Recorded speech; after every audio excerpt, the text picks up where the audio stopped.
दिल्ली के यमुना बाजार इलाके में 300 से ज्यादा मकानों पर बड़ा खतरा मंडरा रहा है। वहां रहने वाले लोगों को डर है कि कभी भी बुलडोजर आके उनके घर तोड़ सकते हैं। नोटिस मिलने के बाद अब तक 60 परिवार वहां से पलायन करके चले गए। बाकी लोग भी बहुत घबराए हुए हैं। शुक्रवार रात को दिल्ली डिजास्टर मैनेजमेंट अथॉरिटी यानी कि DDMA के अधिकारी इलाके में आए थे।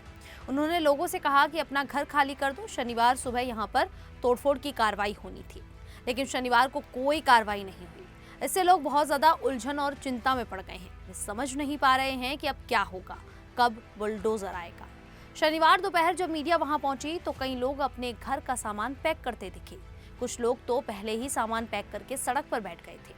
इलाके में कई ट्रक खड़े थे। लोग उन ट्रकों में अपना सामान लोड कर रहे थे। 28 साल के पीयूष शर्मा ट्रक में सामान लोड करते हुए मिले। उन्होंने बताया कि यहाँ करीब 300 परिवार रहते हैं। इनमें से लगभग 60 परिवार कल रात ही चले गए। कई और परिवार आज रात चले जाएंगे। पीयूष शर्मा ने कहा कि हमारी रोजी रोटी इसी इलाके से जुड़ी हुई है। उनके पिता मंदिर के पुजारी हैं। यहाँ रहने वाले कई परिवारों की यही स्थिति है। उन्हें नहीं पता कि अब वे आगे क्या करेंगे और कहाँ जाएंगे। DDMA ने 7 मई को इस इलाके के 310 परिवारों को घर खाली करने का नोटिस दिया था। नोटिस में 15 दिन का समय दिया गया था। नोटिस में कहा गया था कि ये बस्ती ओ जोन इलाके में यमुना नदी के बाढ़ वाले मैदानों पर अवैध कब्जा है। बार बार बाढ़ आने का खतरा होने की वजह से लोगों को यहाँ से हटाया जा रहा है। लोगों का कहना है कि इलाके का कोई औपचारिक सर्वे नहीं किया गया था। इस इलाके में 32 घाट है और लगभग 310 रिहायशी मकान है। इन मकानों में करीब 1100 लोग रहते हैं। यमुना बाजार रेजिडेंट्स वेलफेयर एसोसिएशन ने दिल्ली हाई कोर्ट में बेदखली के खिलाफ याचिका दायर की थी, लेकिन कोर्ट ने अधिकार पत्र न होने का हवाला देते हुए याचिका खारिज कर दी। लोगों ने बताया कि उन्हें शनिवार को तोड़फोड़ न होने की कोई वजह नहीं बताई गई। उन्हें ये भी नहीं बताया गया कि आगे ये कार्रवाई कब होगी। कई लोगों को उम्मीद थी कि ये काम वीकेंड के बाद सोमवार को होगा। शनिवार को इलाके के बाहर सड़क पर 37 साल के अरुण कश्यप बैठे थे।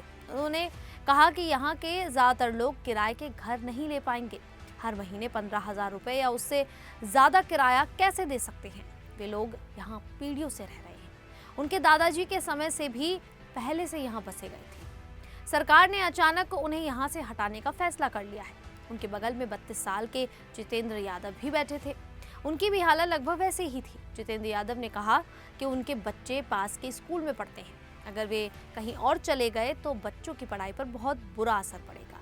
वे वजीराबाद जैसे इलाके में जाने के बारे में सोच रहे हैं, लेकिन वहां भी अक्सर तोड़फोड़ की कार्रवाई होती रहती है। उन्हें लगता है कि उनके पास जाने के लिए कोई ठिकाना नहीं है। यादव और कश्यप दोनों ने एक ही बात कही कि आने वाले दिनों में उन्हें सड़क पर रहने के लिए मजबूर होना पड़ सकता है। पूरे इलाके में डर और अनिश्चितता का माहौल है। लोग सालों से यहाँ रह रहे हैं। उनके बच्चे यहाँ के स्कूलों में पढ़ते हैं।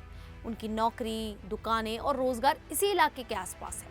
अचानक नोटिस मिलने से उनकी जिंदगी पूरी तरह से अस्त व्यस्त हो गई है।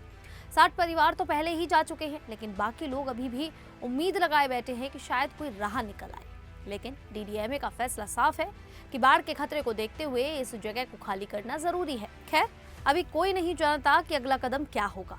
क्या 22 जून को बुलडोजर आएगा या और देरी होगी। इस अनिश्चितता ने पूरे इलाके को हिला दिया है। यमुना बाजार के लोग उम्मीद कर रहे हैं कि सरकार उनकी समस्या को समझे और कोई वैकल्पिक व्यवस्था करे, ताकि वे बिना सहारे के सड़कों पर ना आ जाए। इस पूरे मामले में DDMA की कार्रवाई बाढ़ सुरक्षा को ध्यान में रखकर की जा रही है। यमुना नदी में बार बार बाढ़ आती है, जिससे लोगों की जान माल को खतरा हो सकता है। इसीलिए प्रशासन इस बस्ती को हटाना चाहता है, लेकिन लोगों के लिए ये फैसला बहुत भारी पड़ रहा है। वे अपनी पुरानी बस्ती, रिश्ते नाते और रोजगार छोड़कर नहीं जाना चाहते। अब देखना होगा कि आगे क्या होता है। क्या और परिवार पलायन करेंगे या कोई समाधान निकलता है। खैर, आप सभी को ये जानकारी कैसी लगी, आप हमें कमेंट करके जरूर बताएं। अभी के लिए इतना ही। फिर हाजिर होंगे ऐसी ही दिल्ली से जुड़ी बड़ी खबरों के साथ। तब तक के लिए देखते रहिए द न्यूज़ 15 दिल्ली।